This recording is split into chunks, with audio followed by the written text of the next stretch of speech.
Sports reports, no gimmicks, no clowns. 2-5, Mr. Logical, we run this town. Real talk only, no chasing, no doubt. From the east to the west, it's the order we shout.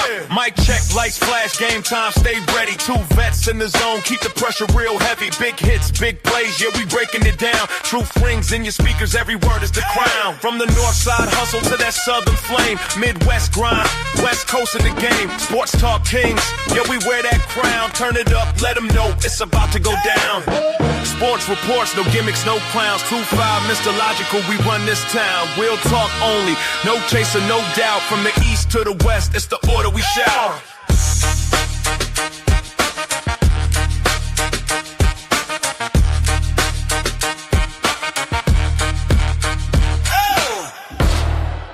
It's about to go down. Yeah. It is Tuesday evening. You were listening to the sounds of Sports Reports as ordered, and those sounds are brought to you by the one and only world famous Mr. Logical. I am 2-5. Tonight, it's time to get a little controversial, if you will. You know, there's been a whole lot of keep politics out of my sports. We're going to address that tonight. Should athletes keep their mouths shut and just stick to their profession? We're going to talk about, you know, something that was going around earlier today is the NBA trying to whiten itself. We'll get into that. But first, like, review, subscribe, share, rate, do all the free things, do all the good things. Liquid Death in hand. You know, Sports Reports Disorder is wherever you get your podcasts. And also check out the Say Less, Say More podcast. And check out your boy on chopchat.com. But anyway, let's get right to it, Mr. Logical. I'm going to let you have the floor because, you know, this was your topic. So let's roll with it. Yes, so sports and politics. The famous statement made by Lauren Ingram on her show in regards to a statement made by Kevin Durant. Shut up and dribble. It was LeBron. They were in the car. They were in the SUV. It was like they were in the SUV talking, and she was like, "Just shut up and dribble," which is kind of is very condescending. It dates back to this whole premise that Negro, just entertain me. I don't want to hear what you have to say. I want you to dance. I want you to shake. I want you to play the instrument. I want you to score the basketball. But I don't want you in my house. I don't want you in my politics. I don't want your problems on the forefront. I just want you to shut up and dribble, entertain me for these 2 or 3 hours, and then disappear into oblivion with your millions that you're so upset that they have. The problem with that is when Colin Kaepernick, you know, exercised his First Amendment right, and he took counsel from other people, mainly, you know, former special forces military members, like, hey, when you propose, you take a knee. When you are given a folded flag to the next of kin of a fallen soldier, you take a knee. When you're being knighted, you take a knee. It's a form of respect to take a knee. So he's like, instead of you sitting on the bench, because originally he just sat down on the bench. He was like, that's more disrespectful. But getting up, taking the knee, he was like, I'll stand here with you while you do it. They were all up in arms about that. But as soon as they can get an athlete to come on Fox News, or they could share a quote or a tweet from one of these athletes saying you should stand for the flag, they were running it 24/7. Drew Brees got an interview, and he said one of the most asinine things. My grandfather fought in World War II. I wouldn't want anyone to disrespect the flag. Newsflash, dog. Damn near everybody's grandfather fought in World War II. Eli Rutledge was out there in the boat, out there in the Pacific in World War II. I'm pretty sure your grandfather was out there as well. So it was like, hey, you played football. I joined the military. I did my 22 years and still working as a civilian now. You do these things so people are allowed to express themselves any kind of way they want. Right. So, but using an athlete that fits your narrative is what my problem I have with politics, because it's always been synonymous. It's always been a launch point for just any even political powers to use sport as commentary for whatever agenda or message they're trying to push. Yeah, so, you know, as a fellow veteran, you know, I've always used the statement that part of the reason why I was a veteran is so that you could do those things if you chose to do those things. I don't have to agree with it. Freedom doesn't mean you can do it as long as I approve of it. You know what I mean? Like it's supposed to be every person has a voice, so on and so forth. So I was listening to Piers Morgan about a week ago, and he had some English football managers on there, along with someone who had been a former Olympian. And they were kind of talking, having this debate about nobody came here to see your voice. And it's like, okay, you know what I mean? There's places for that. It's called a press conference, maybe, or like the same people that didn't want the politics were the ones that brought the politics. So remember when Kaepernick was taking his knee, they would go to the national anthem 5 minutes before kickoff every week, just so we could talk about who kneeled and who didn't. And up until that point, Mike the only Pence time I flew to a game against San Francisco and Indianapolis because he was from Indiana. They flew him on Air Force Two, hundreds of thousands of dollars. They flew him to the game so he can go stand in the booth, knowing that Kaepernick and many of his teammates were going to take a knee, and then promptly left after that. So they knew he was going to do it. They knew he was going to take a knee, but yet everyone's talking about this conservative, don't spend any money, we don't want big government, but they wasted money. They wasted people's weekends. People had to come into work and get this jet generated so they can fly from Washington, D.C. to Indianapolis, shut down roads, shut down the airport, shut down traffic, just to drive the vice president to the game so he can watch them take a knee and then promptly get the cameras put on them as they all walked out knowing he was going to do it. Right. And that's the thing about it is that from my memory, I don't remember the NFL just showing the national anthem ad nauseum every week. The only time it was really a big deal was 9/11. So every week, the 9/11 games, they would always show the national anthem because the country is united. But like regular games, players weren't even November, really, they like Veterans Month when they were doing like a lot of the camo gear. That was a big month because they would get a lot of veterans out there to pull out the 100-yard flag. But right. Besides the fact that they were charging, the military, for these displays and all that kind of stuff. But it made me, when you brought it up, I went back to 1991. And I thought about Craig Hodges. The story goes before game one of the NBA Finals, he tried to get Michael Jordan and Magic Johnson to boycott. And this was over the Rodney King situation. And of course, they chose not to. And from there, he just kind of withered away. People didn't care about politics when Mahmoud Abdul Rauf disappeared off the face of the earth because he was praying during the national anthem and people got offended and said he's either going to respect our flag or he got to go. And he ended up going. And we never saw him again until the big three. You know what I mean? So, like, politics are important. These people, these athletes are citizens just like we are.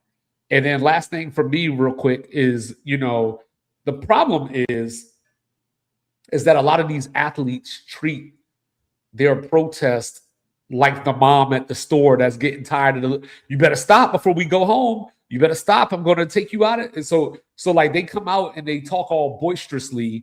And then when it's time to actually take action, because, Jerry Jones was like, I dare you to kneel. You won't be a cowboy. But he did it. But that's the thing. He took his whole team out there before the national anthem. Yeah, they held arms. They all locked arms and did it. But because it didn't look good for him politically, he had to make that asinine statement after the fact. Just like, dog, you already did it. You already came out in this solidarity with your 65 to 70% of the black players in the league that's making you money. You came out in solidarity for them. But because you wanted to be invited back to the country club, you go on TV and say you're not going to be a cowboy anymore, which is illegal. You can't fire someone for that. But once again, it's just and that's what Richard Sherman that's and them. See, because Seattle was talking real big and bad, and they're like, we're going to come out next week and we got something planned. And then I think they were the ones that originally did the lock arms. And you know what I mean? And I don't understand where this comes from because people tell me all the time America's the best country in the world because we have these freedoms. But yet you're trying to trample these freedoms just because you're mad that people are better at life than you. That's it. That's all it That's the is. nail on the head. It's like somebody else has accomplished something that you didn't, and you feel inferior because of it, and you think they should act accordingly because they are also in your entertainment space. No, I just want you to be authentic to who you are. Kevin Durant is not a big fan of keeping quiet. He says what he's gonna say, and he says it all the time, and he says it clearly. Even sometimes use the burner accounts, but he even said, "Hey, I'm gonna keep my burner accounts because I like talking to all the fans, and that's just what I like to do. I like to talk shit when it comes to basketball. That's authentically him." But if So where he talked like that and then went on Pierce Morgan and talked about how basketball and politics should be separate, but it's like, yo, on Twitter, you're saying this. As long as you stay consistent to your point, that's perfectly fine because you're allowed to have that. It just my issue always comes when it doesn't fit the narrative that you've been sold or purchased or bought or you're chasing or you're tracking or you're trying to prove. Now all of a sudden, it's a problem. It's not a problem. It's just different than how you see it, and that's perfectly where fine. do you stand on people, champions being invited to the White House and they don't go? I think there was a time where the respecting the position was more important than your dismay or if you liked the person in office. It was, this is the president of the United States, this is the White House, this is the epicenter of Americana. You are an American sports team. You won a championship probably on American soil for the most part, unless you played a game in Toronto for hockey or whatever. But more likely, you won a game playing an American sport. You go to the White House because it wasn't. I don't think George Bush, Barack Obama were deliberately divisive in how they handled their political opinions with the country. I'm Mhm. I'm sure George Bush had his convictions on Iraq and Afghanistan and how long the war should take and what kind of measures we should have as a nation in regards to the response to 9/11. But he didn't come out and make that his warrior ethos and demand that you walk in lockstep with that all the time. Barack Obama was just black, and I think that threw a lot of people off. A lot of just people just didn't want to go because they didn't want to support a black president, and that's when it started to shift. Donald Trump is just at some points in his day to day life and the way he speaks to the public and the way he speaks to people who don't follow and lockstep with him is flat out obnoxious. So regardless of the position, it's like, yo, I don't think you are a quality person. So why would I take something that I spent my hard work and time and teammates to win this championship to go with someone who I feel is going to make it about them and be obnoxious about it? I think he will. Like, I mean, the State of the Union is probably going to come on here in a few minutes. I can guarantee you he'll make so much about this about himself to the point of like, yo, I came here to celebrate our team's accomplishment. You get the jersey with your president number on it. You get to take a picture with the trophy. You get to talk about how great it was to watch them, and then we skirt off. The dots. We take our pictures in the White House. You do the LSU, get the GAT, and all of that, and then you slide out. But instead, he'll make a political thing about it, and I knew it was going to happen. As soon as Canada lost, this man tweeted out an AI video, or that tweet on Truth Social, of him in skates in a suit beating up Canadian hockey players. This is an allied country, our neighboring country. But to him, just being selfish and taking the limelight, and it's like, oh, keep politics out of sports. Why is it every single time something happens in sports that he doesn't like, he goes to True Social and everyone just like, you know what? That's right. We should have a separate halftime show because the American citizen doesn't speak English. It's like the narrative being sold to the people, and you guys are buying it up. And you can get at me in the comments if you want, but there's no rational reason for the way people have aligned themselves with someone who's this obnoxious. There's no rationale. Well, that's why I like, keep politics out of sports, but not keep politicians out of sports. Because you remember, we were talking about Kaepernick a few minutes ago. When that situation went on, he didn't like what they were doing. So what did he do? He ran on TV and called them sons of bitches. And, so it's like, well, I don't respect the office of the president of the United States acting in that manner. So I could understand somebody going, you just called us sons of bitches, or you just called my teammates sons of bitches, or you just called, my friends around the league sons of bitches. So like, you put the politics into sports because you're free to speak because you're the president. You're free to say whatever you want. But at the same time, there's a line. It was a year after Kaepernick was already doing it. It just was like he was failing because he wasn't doing anything. So he's like, you know what? Let me just rile up the people. And that's what he used. And he used completely false narrative, the same thing that they're doing now. It was happening for a whole year. I've talked to people who were upset about it. I'm like, when did it start? When did this first piss you off? Because it's been public ever since he did it. From the first day that he did it, it's been in the public. He's had microphones in his face. When did it start? And they didn't know. They only knew when he started saying it was a problem. That's how I know you really don't care. And you're falling for this fake outrage every single time, knowing like politics and sports are synonymous. Hey, go back to the Drake line. Sports and rap so synonymous. We want to be them. They want to be us.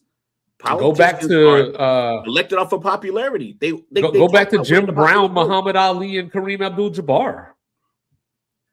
You know what I mean? Like, go back to John Carlos in the Olympics. Yes. Go to all the Olympics where we were black men and women winning gold medals and come back and couldn't ride on the same bus as their teammates. After black men and women that were fought in World War II couldn't come back and get loans.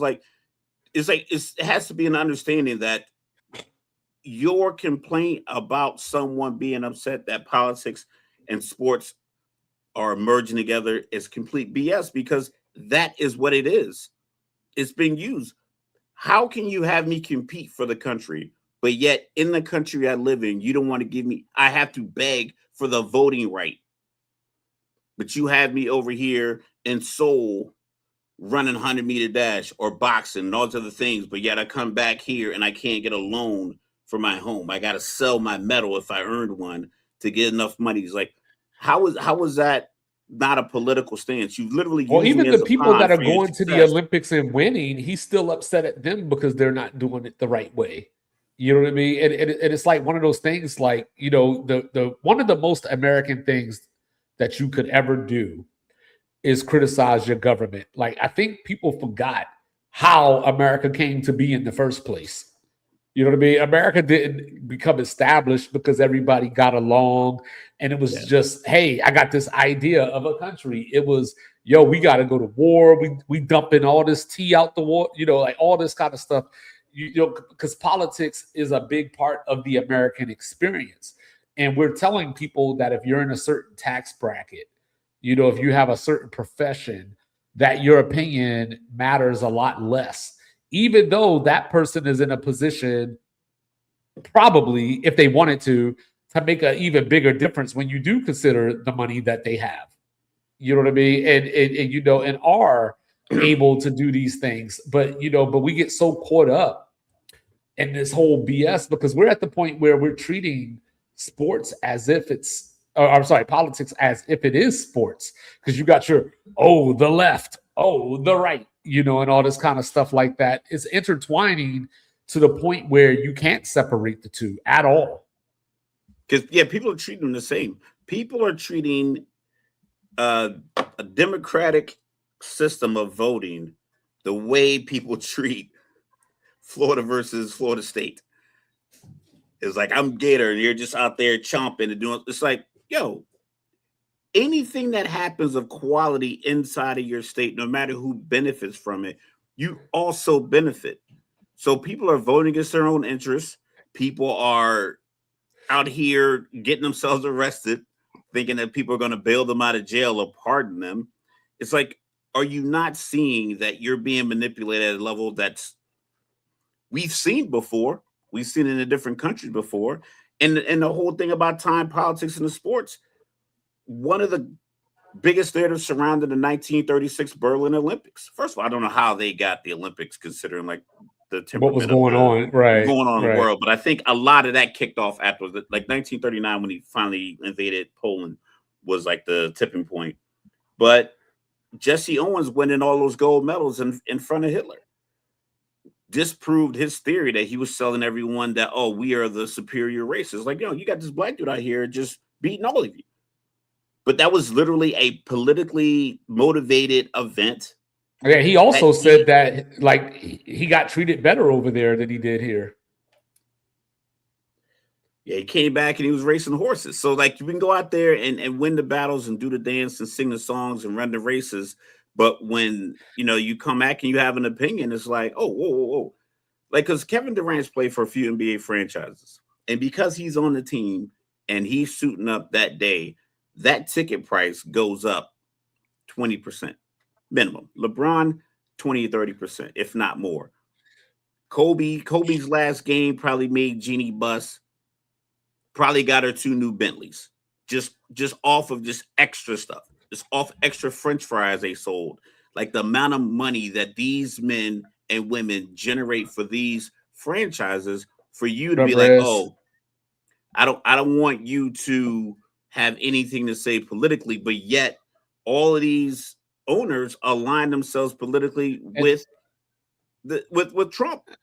But don't even forget that we've been talking about politics and sports all week. This whole Chicago Bears situation, is politics bleeding into sports, because now you got this meeting on Thursday, with the Illinois legislators that basically are going to determine whether they're going to concede to some of the Bears' demands or else they're moving to Indiana. So like politics and sports is like love and marriage, married with children style. You say you don't want it, but you don't turn away from it. And I still get lost on the whole national anthem thing when I'm watching the Jets against the Buffalo Bills, you know what I mean, versus watch Japan against the United States. It makes sense there. And, so like what it is hypocrisy, is I want you to say what I feel because nobody listens to me.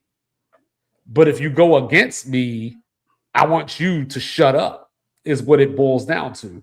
And, so like, as I look around, right, you look at these different situations. We talked about 9/11. We talked about, like them displaying the national anthem on TV.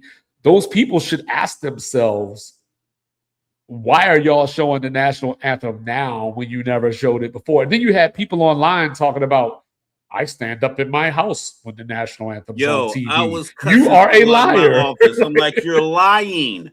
I know for a fact you're lying because we've been at work at 5:00 when Reveille the national anthem plays. Y'all don't your ass run into your car. To go outside. You either stand in the doorway or you're hiding in your car. On Army bases, you got to get out of your car. So on the Fort Dix side of McGuire, you got to get out of your car. I remember when I grew up on Fort Eustis, you had to get out of the car. I used to play baseball. I used to wear my hat, got out of the car, take my hat off. My dad's standing outside. I'm standing outside. So we're doing patriotic. But I know all these people that were mad about in my office back then. I was like, yo, stop lying. I'm here. I'm here at 5:00. Like, I know what you guys do. I know you've done it your whole career. You stood in the doorway. You waited for the national anthem to finish. And then you walk out to your car and get in because you don't want to stand outside and salute. So cut the cap. Cut the cap on Kaepernick. And if you have to tell people that you're a patriot, if you have to tell people you're a patriot, you're probably not a patriot. You know what I mean? That's first and foremost. And that's the crazy part about it. Because LeBron James and Trump got into it. And, I guess Trump, LeBron called him a bum, I think it was. And people lost their minds that, this guy called the president of the United States a bum. It's like, well, which wouldn't have happened if the president of the United States would have just kept his damn mouth shut in the first place. Yeah, well, you know what I mean? Like, I'm allowed to respond to you attacking me. You know what I'm saying? Yes, they do, Rez. Like, I go to these football games And I see people like I went to a football game in Tucson a couple of years ago. It was Arizona against Utah, and national anthem was playing. There was one guy chugging his beer. There was one guy that grabbed his girl on the ass. There was one guy that was walking up and down the steps, still with his hat on and everything. Yep. And nobody said a word. And that's why, like, when these athletes, I don't know what you want from them, because you treat them like they don't matter. You tell them that they don't matter, but then you microscope every single thing they do and say. And anytime they say something against, when they wore the shirts "I Can't Breathe" for Eric Gardner, when it was another shooting in Minnesota or in Milwaukee, and Milwaukee was like, "Yeah, appreciate it. We're not gonna play this game against the Magic when they're in the bubble." It's like, that's you want that kind of galvanizing behavior from your country. They have the platform.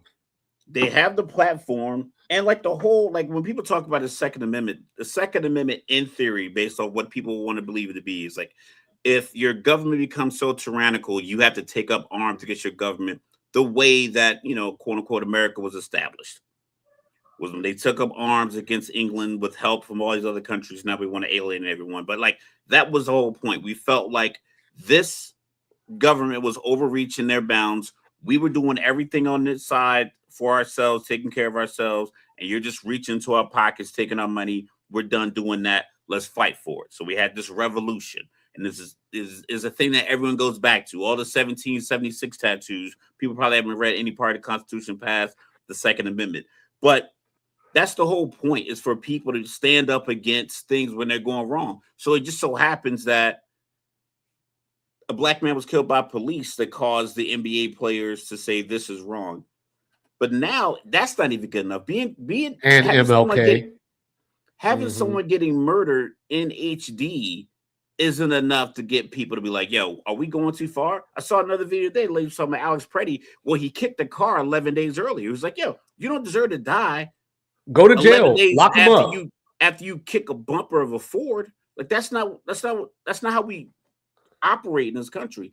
But because it doesn't fit their narrative, you have to just say whatever. And it's soiling the critical thinking. It's soiling common sense to not allow people to use their platform the proper way they want. If these people are selling sugary drinks, no one cares. They're selling Sprite and Gatorade and McDonald's and Burger King ads and Popeyes and all these other foods that are giving people diabetes. No one cares about that. That's more damaging than you saying, "Hey, I think an NFL or NBA owner, NHL owner shouldn't be outwardly racist and be able to make money off the black athletes on his team." Oh, whoa. You need to shut up and dribble. Keep selling us the everything else. Right. And Rez, we were talking about Mahmoud Abdul Rauf earlier, and that effect. But, to your point about Alex Preddy, around that same time when Renee Good, I believe it was, when she got murdered, the Warriors and the T-Wolves canceled their game that was supposed to be in Minnesota. And, people lost their minds. You know what I mean? It's like, look, man, we reached that point. I know we love our sports, and I love my sports, but some things are just bigger than this. Yeah, some things are just bigger. Well, you gotta love humanity. And I think using sports as a platform to recognize, like, this is an indecent way to treat humanity.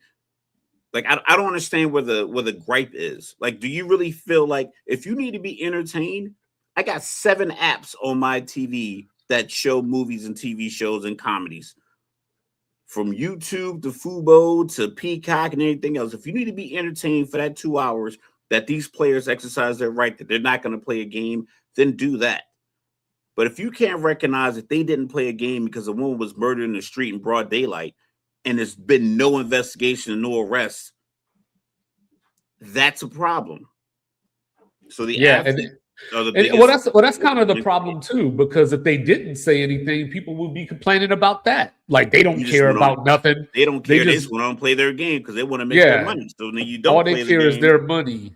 You know what I mean? And that's why, like, at this standpoint, I'm just over it. Sports and politics go hand in hand. Nothing more, nothing less. We're Americans. You're free to say what you want. Now, there are consequences sometimes for the things that you say. There are consequences. So that doesn't mean that you don't suffer the consequences. But the point is, Americans should not be telling other Americans to not speak up. You know what I'm saying? But back on to sports for a second. So, Mr. Logical, there's been this talk going on, and before, Stephen A brought it up today, but before Stephen A ever said it, said, I heard this from Dallas Mike a few years ago. And the talk was that the NBA is trying to de-blacken the league. Basically they're bringing in Euros who are all of a sudden going to be the faces of the league, replace the black player, so on and so forth. Is this a thing?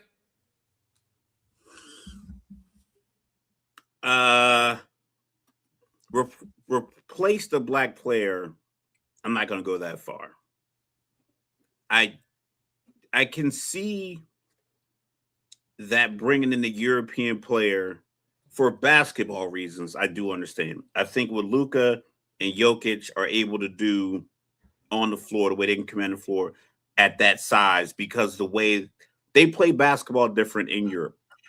We used to get out of the mud. A lot of NBA players used to come from like inner city programs or just regular city programs. Now we have a lot of like highlighted camps and programs and travel teams. So we're getting a lot of players that are just really skilled, but not as well-rounded as some of the European players that we're getting. But let's keep it 100. We're not getting that many European players that are going to be able to dethrone American players. Hence why when we play USA versus the world, they include all the black dudes from Canada. So it's like, let's keep it real. Like it's not Europe versus North America. It's not Eastern Hemisphere versus Western Hemisphere. It's the world. So you can get the African players, you can get the black players from Canada against our 58 states and our territories. That's like, let's keep it real. Like that's the matchup. And we've talked about this before. The NBA, they were the ones that basically drafted out white players. They don't want the big with his back to the basket anymore. So your Mark Eatons, your Bill Waltons, your Kevin McHale's, who else? Your Luke Longleys, all these guys through the 80s and 90s. Tom Chambers. Then you had the really strong forwards. You had you guys like Dan Marley, you had Rex Chapman, you had Tim Legler as a shooter. Yes, guys like Steve Kerr, Mark Price, Craig. Little Scotty Brooks running Scotty around. Brooks, Lawrence Frank was in, good point guard for a while. You had avenues for all of these American players to fit in your basketball team. And then slowly you decided that 6'3", 40-inch vertical was your baseline, unless you're ultra dynamic with the ball in your hand and you can score the basket. Trae Young, Kyrie Irving. I don't think there's a guy in the NBA listed under 6 foot. And the ones who are the smaller guards, I think Steph Curry is listed as 6'3". But the NBA drafted themselves away from white players, the white American player, because they wanted the guy that could jump like Jordan. They wanted 6'4", 6'5", 6'6", 40-inch vertical, entertain me, be like Mike. So they did that. So now trying to bring in the European players, Luka will never be able to do what Carmelo Anthony could do athletically. And Carmelo Anthony is probably not considered one of the most athletic black players of the last 20 years. But he's leaps and bounds more athletic than Luka. Jokic is a very good basketball player, but you couldn't throw him a lob unless he's standing right at the rim. But that's the thing. I think the NBA did it to themselves. So according to NBA.com, there's 135 foreign players in the league that come from 43 countries, and that's all 6 continents. Obviously, I'm not counting Antarctica. I know that there's 7 continents. Just 2 years ago in the NBA draft, we had Ricochet and Sarr go 1 and 2. Both France, right? Wemby from France. And then, of course, last year in the NBA draft, black. That's what I'm saying. Like they can do it. With people like the One Mic podcast, they don't acknowledge that part because he thinks that the Black European player as well is a part of this because they're not Black Americans. So he still counts that as this is taken away from Black American players, trying to, I guess, destabilize the league in that way. But last year in the NBA draft, we had at least 7 foreigners off the top of my head that went in the first round. Not including Yashakonis, who went to Illinois, but still a foreigner. We had Chinese Jokic get drafted last year. So I think that what's happening here is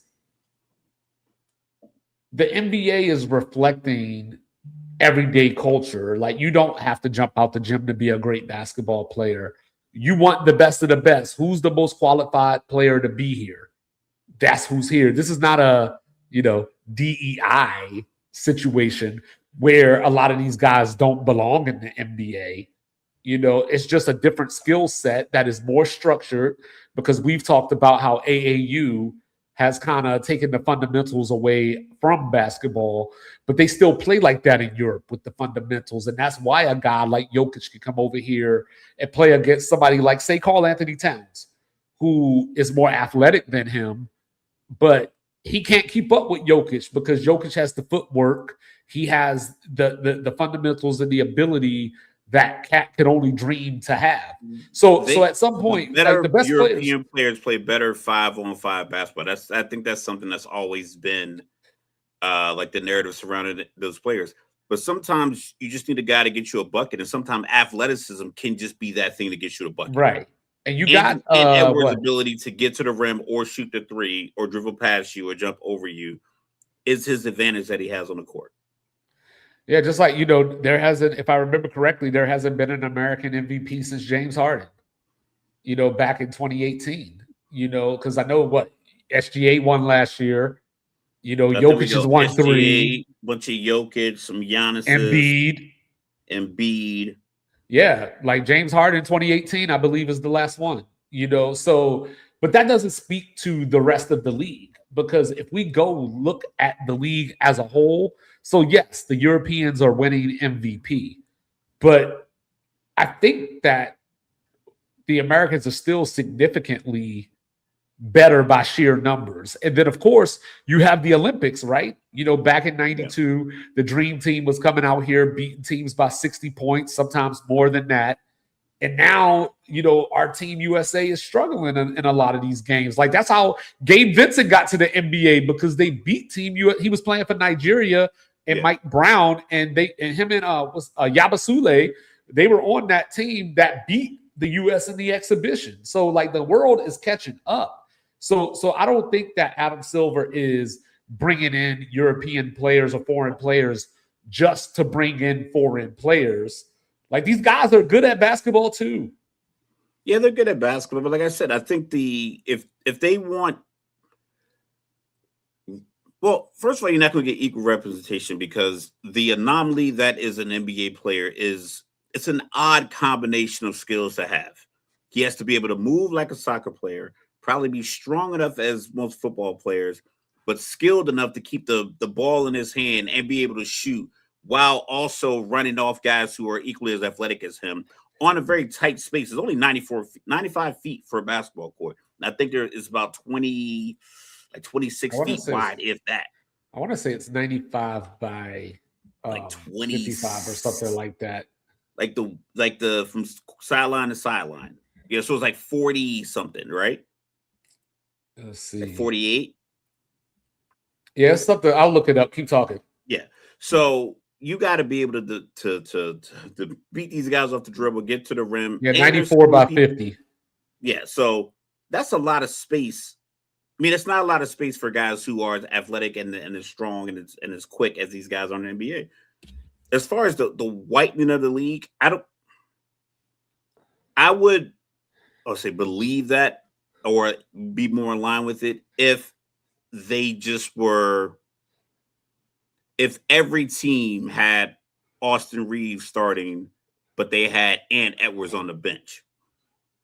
There's no slight to Austin Reeves, but like Ant Edwards is, better as a better basketball player, and Austin Reeves is an outstanding basketball player. But if every team had like two guys that are like Con Knipple and Austin Reeves, and then you have LaMelo Ball and Ant Edwards sitting on the bench not getting minutes, then I would say, you know what, that's a little peculiar, but that's not the case. They're getting, I think they want to showcase more of the European players, but they don't have the same kind of personality that drives media attention the way American players do. Ant Edwards says whatever he wants anytime the mic's in his face, and he has a lot of fun with it. They talk about every time I play the old heads, I want to bust them. Yeah. Every single time, KD, LeBron, any of them, they can get it. And it's like, that's his real bravado. That's what people like about athletes. We like the fact that this guy is a superior physical specimen, and he has the skills, the way, however they look, the money, the women, all these, ancillary things that surround an athlete. Well, it's also that's to him, and I think he embodies that. Jokic is a really, really good basketball player, but I don't think anyone's looking like, oh, yeah, I really like following Jokic's personality. But it also speaks to the point that the NBA has emphasized globalization for a long time.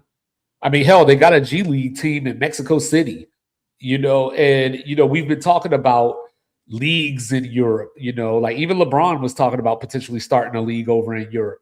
And then, they were talking about, hey, are there going to be European NBA teams at some point? There were rumors that the NBA might have been looking at adding 6 European teams, which would, I guess that would work because you would have like your teams go there and just stay there for a little bit, but it's nonsense. That seems like a logistical nightmare. I say 8 to 12 team NBA Europe team wouldn't be crazy. It wouldn't be crazy to have like a European league because everybody is not going to want either. First of all, they all don't even come to the NBA. A lot of these guys get drafted and just stay wherever they are because it's like, I don't want, like, if you just simply don't want to go. But you also got your even if it's not Europe, they got their NBA Africa initiative. We see people like Pascal Siakam, come over here and have an impact, things like that. Luol Deng back in the day, you know what I mean? But these guys aren't necessarily in a position to be the face of the league or to be, on commercials or to have that type of notoriety. Like Giannis just started getting commercials in the last year and a half or so. Yeah, Giannis is kind of funny. He's a funny dude. Yeah. It just takes sometimes it's kind of hard to understand him. And Edwards is a country dude, but I can understand him. But he's funny. He's also funny. But with the league, is like you go global because you want to sell your product globally. I can't sell the NBA to China and hope that because they loved Kobe Bryant, I can just keep selling them, all these other players. Like you might have a Yao, right? you gotta have somebody that they can rally around. The Greek fans and I'm pretty sure Nigerian fans rally around Giannis. Obviously Slovenian fans and Serbian fans rally around the Serbian guys that are in the league. And I understand that point as a global brand. And there's nothing wrong. There's nothing wrong with them want to sell their product globally. But I think the problem with Americans and the thing that we have to wrap our head around is like, basketball is probably one of the only sports that I could think of where you can become really good just by yourself in a gym with a single trainer. You can learn how to shoot. You can learn how to dribble. You can learn all these things that make you a good what I'm saying? basketball Especially player. if you use nutso as motivation. So it's like when American players play these other teams, it's like, yo, they have rims and basketball courts and gyms over here too. So it's not as if they're not in a position. And Well, they European and other lucky countries, they have a better pipeline program because they already have it kind of established with soccer. for the people that push back against this. They're lucky that Demontis Sabonis' daddy couldn't play his prime over here. You know, if Arvydas Sabonis was over here from jump, Yeah, Europeans and foreigners would have got into the league much they would have quicker got than there they earlier. did. Yep. You know what I'm After saying? 2 or 3 years of him, they'd have been like, whoa, there's more of you Yeah. out there. He's like, oh, And yeah, don't forget, you know, my guy Turkaloo, you know what I'm saying? You know, he came along. Drazen Petrovic, You know, tragically Peja passed away. Stojakovic. Stojakovic, Vlade Divac, a lot of these guys, like they really paved the way. And I don't think they're just being given a spot. I think their foreign players really helped build a foundation the same way it took for black players to join leagues when they were initially excluded and then had to show like, yo, listen, this is what we can do. I think the European play is no different, Yeah. or the foreign player play is very similar to the play of anybody else who's trying to break boundaries, and they're just taking an opportunity. Tony Yes, all of Kukoc them was are so gonna take good. over. Tony Kukoc was so good that Michael Jordan and Scottie Pippen beat his team in the Olympics by like 30 points. And then they said, we need him. Yeah, but they tried to prove a point because they were just mad at Jerry Krause. They were like, you know what? We're going to embarrass this guy. I'm like, that's dumb because when he came over, helped you win 3 more championships. They try to ruin his confidence. It's like, oh, you don't know about life in the streets of the Eastern Bloc of Europe in the 90s was war torn. And I don't think people understand, like from Kosovo to Sarajevo, used to be called Czechoslovakia. And they went to war and became a whole, like 2 new countries. It's like, this part of the world was at war. Like it was at these young men grew up in war-torn environments in the 90s and the early 2000s, and like families rebuilding and our families having like beef because one was born on this side and that the now new border, and like families are getting torn apart. Like these guys grew up in real shit. And I think for some reason, black dudes, when it comes to basketball, they see the white one. I use Austin Reeves again. He was like, I'd go to places and people were like, yo, I got the white boy. And he was like, yo, he's like, I will look at him like, yo, it's gonna be hell for you. Because for some reason, people just assume that this white guys can't play basketball. My thing is the fact that the NBA executives and the scouts basically just legislated themselves out of the game. Like they don't draft Mark Price. Like you have TJ McConnell as a backup, but like he's basically what Mark Price would give you. John Stockton, a real gritty 6'1" guy, true point guard, undersized, but they don't draft those guys. They don't put those guys out there as starters anymore. They don't put those guys on. Oh, Pat Beverly's black, and he was one of those people.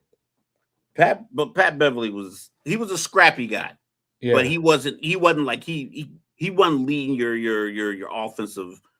You know, he wasn't leading the offense the way like a traditional point guard was. He would defend anybody and he would fight anybody, and like you need that too. Oh, like, that's a good one, Rez. You need a crazy guy. Yeah. Peyton Pritchard, because he's just an elite scorer. But if he was a traditional just pass first point guard, he wouldn't be putting up 30 and getting like 18 shots a game. But yeah, look at my guy Diddy Avia right now. I mean, he's a forward, but you know, Diddy Avia, you know, made his first All-Star game. You know, he's almost always a walking triple-double. You know, like these guys can play basketball. The difference is that outside of your top tier, your Jokic's and people that we've been talking about, teams they can't invest to the point of I'm building my team around Diddy Avia. I can't build my team around Peyton Pritchard. That's the next generation. And that's why what I really want to see is because what's his name? Cooper Flagg. You know, he's come along now. You know, I've made the comparison of him and like Jason Tatum. You know, I've heard people compare him to Kawhi at times, but I want to see how long it's going to take for the next Cooper Flagg. Like, so we got the one now, you know what I'm saying? And Con Knipple's out here hitting all the threes.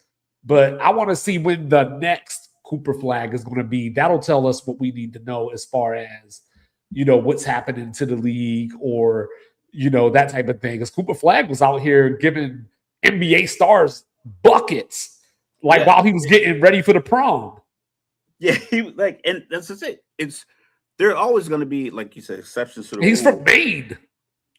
But he's also 6 foot, like 6'8", 6'9".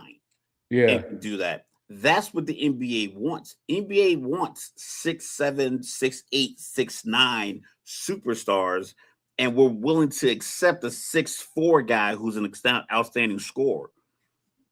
There's not a lot of those guys in the NBA that are white. There's just not a lot of 6'4" ultra athletic 40-inch vertical guys that are white and American born.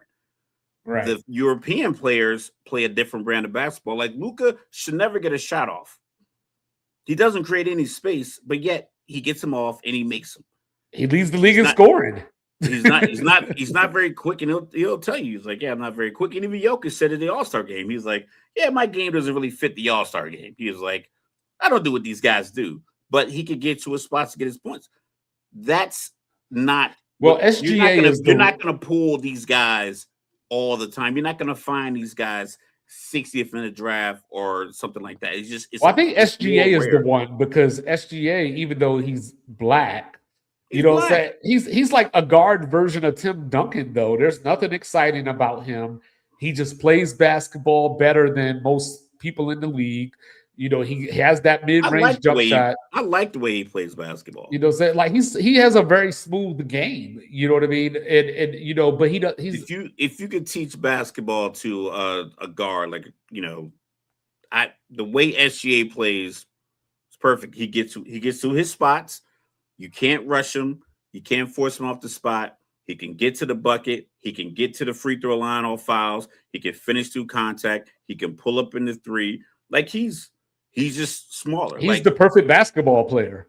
Yeah. You know what I mean? He's just not flashy, or like if he had Anthony Edwards' personality, we would get sick of him. Get sick of seeing him, and people would be talking about him in that way if he played more like, or if he had Ant's personality.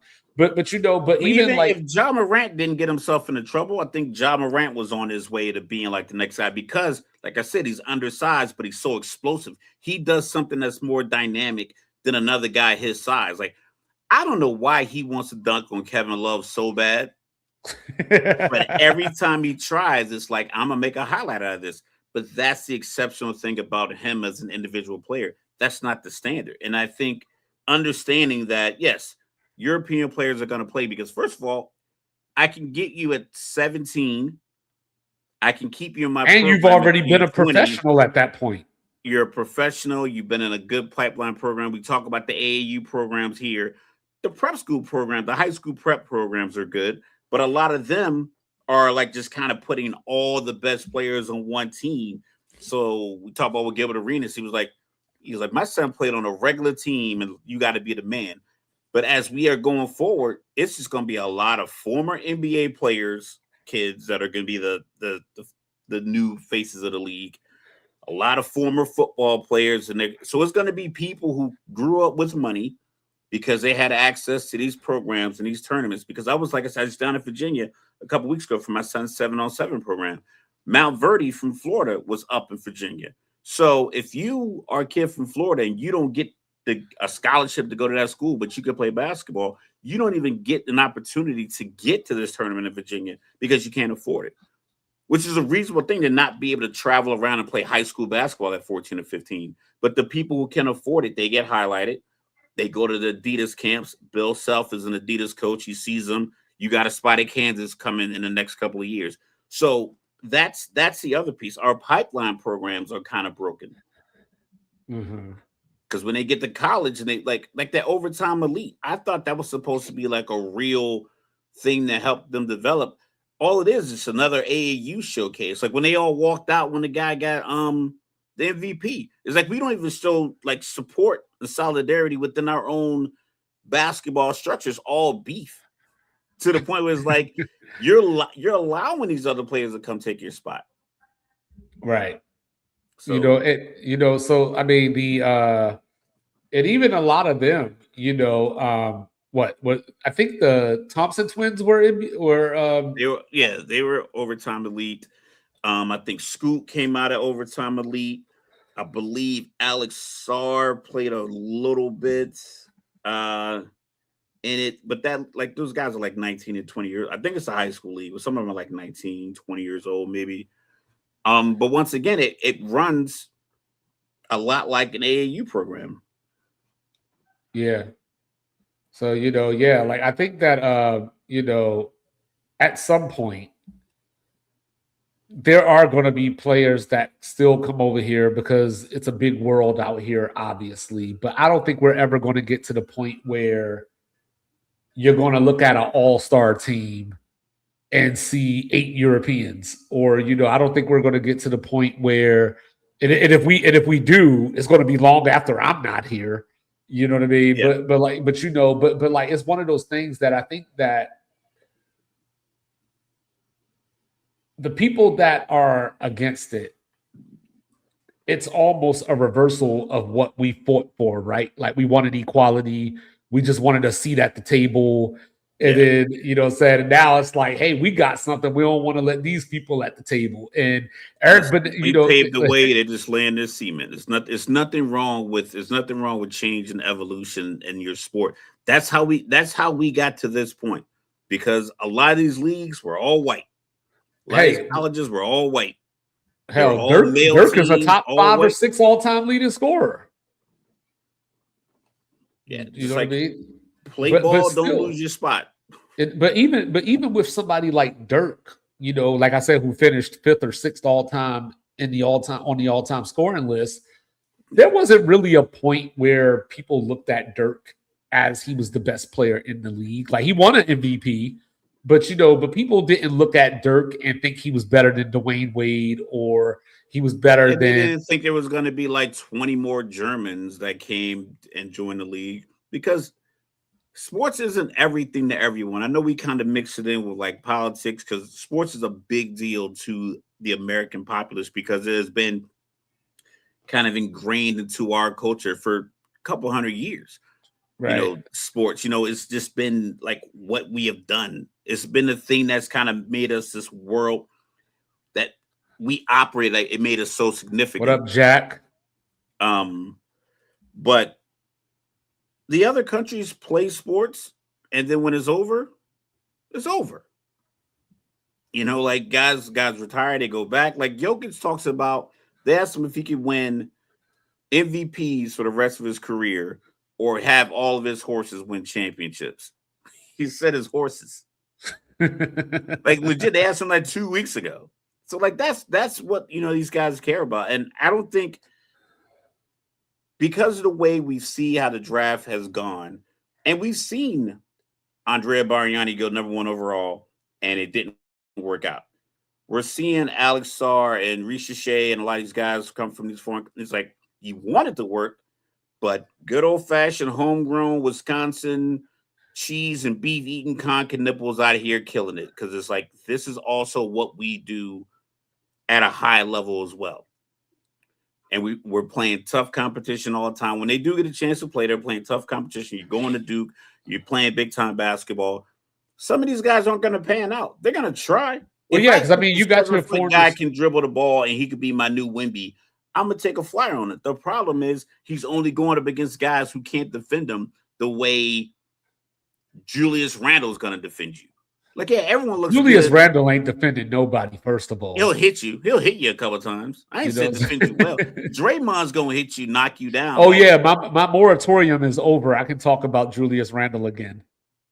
You know what I mean? It's just a difference in how guys play you. Like the way Mikal Bridges is going to guard you is nothing like any other guy in France, especially when you were the big fish in a small pond. So you're going to come to the league. You're going to get you're going to get the best of the best. And some of these guys rise to Brooklyn took like 2 of those players last year. They took a guy from France. They took a guy from Israel.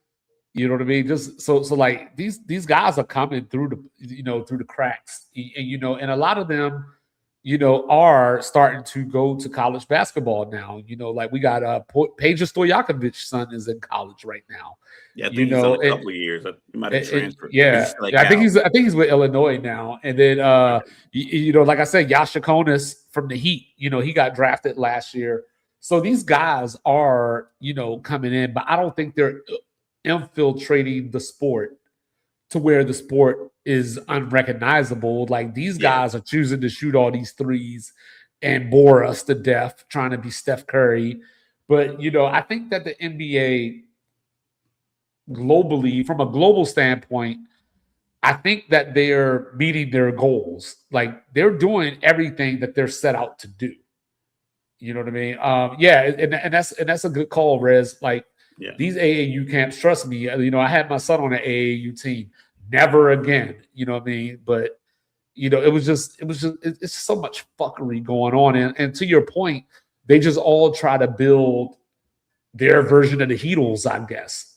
So there's no development, there's no coaching of, oh hey, like turn your shoulder this way when you making that drive or like any of that. It's just literally go out there, chuck it up, who's going to make the shots. Alley-oops. You know what I mean? And money is saturating so many different parts of and it could be we are in our mid-40s and I remember people from my high school, regular public high school in the middle of Newport News, Virginia, and regular public high schools from Hampton. These guys going from high school off their high school tape, going to Division I schools, Virginia Tech. Ron Curry went to North Carolina. Granny won 3 state championships. Michael Vick was in my high school. Allen Iverson went, jail and then went to Georgetown. So it was like regular guys that we knew from around the way were getting opportunities. Like guys who played high school football with my stepbrother went to the league, was playing for the Houston Texans. Like a lot of these guys were getting real opportunities based off of just playing a high school football and a high school basketball. And then someone weaponized the money and the access and desire and then started funneling, started shoving people out. So I don't know if people are ignoring them, Jack. I think that it's just people don't know what the solution is and how to fix them. So like Rez was saying, we were talking about our relegation stuff last week. We were talking about different ways to kind of fix tanking or whatever the case may be. That structure isn't there. You know what I mean? Like maybe that's our project. Maybe we need to figure out how to get that structure there and put something in place, because like there are people out here that have the money that could get into these development programs. But that's the thing. They want you to pay money into these programs and then they get the big sponsorships and they give more money. The money doesn't go to you joining. Right. You pay your way in and then they get sponsored. It's like a country club, they basically. throw you a bag. They throw you some socks. They throw you, some headbands. They get some videographers there. You put your stuff on Instagram and they give you this tape of all this, discombobulated basketball that you're playing. But meanwhile, your parents are flying you around all these places, traveling, hotels and everything else. So it's like, I get if you got it and your son or daughter has a talent you think you get there, but it's just the amount of people who are just, some people are just using it just to get money. Right. Like my son played on the travel lacrosse program and he tried out for one program. They're like, listen, we normally have 2 teams, but when you get to high school, we're only going to carry 1 team. So he tried out for that. He was waitlisted. Then he tried out for the other team that he was already on. They kept 2 teams, but yet they didn't give the same amount of coaching the team beat. It's because you want this other team to pay the same amount as the A team. So you can use that money to funnel into the A team so you can pay for these bigger tournaments so they get highlighted and you get highlighted. And they were taking players from other teams. Yeah. So they were using the money from all the teams they had that they didn't need, they didn't give proper coaching to, and said, okay, when we go to tournaments, they were inviting players from other teams to play, giving them like a blank jersey, letting them try out. I was like, yo, this is a racket. Yeah. And that was just my one experience with that team for a season and a quarter because like the Oh second. no, we season dealt came with around, something similar I down was like, here. It's a thing. go ahead, run my money back, player. Yeah, it's a thing. But yo, politics, sports, they mesh together perfectly. It's anonymous. Stop trying to silence people. And come back on Friday as we go around the association, and we'll have much, much more for you. He is the one and only world famous, world renowned, cool, calm, and collected. Born in Texas, raised in VA, representing everything New Jerusalem, even though he's still upset at Seton Hall because they've been shit for the last couple of weeks. He is Mr. Logical. Don't bring feelings to a fact fight. Don't do it. And then down here in the Alamo, it is I, the unorthodox statistician going left so much you thought I was southpaw. Manny Pacquiao and Floyd Mayweather in September in Las Vegas. I don't really believe in that, but I do believe in Joe Hendry. I am 2-5. This is Sports Reports is Ordered. We love y'all, and we'll see you in a few days. Holla back. Like, review, subscribe, share, rate, do all the free things, do all the good things. Liquid Death in Hand, wherever you get your podcasts. Say less, say more. ChopChat.com. Out.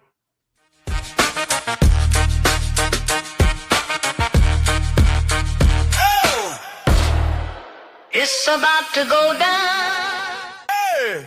Sports reports, no gimmicks, no clowns. 2-5, Mr. Logical, we run this town. Real talk only, no chasing, no doubt. From the east to the west, it's the order we shout. Mic check, lights flash, game time, stay ready. 2 vets in the zone, keep the pressure real heavy. Big hits, big plays, yeah, we breaking it down. Truth rings in your speakers, every word is the crown. From the north side hustle to that southern flame.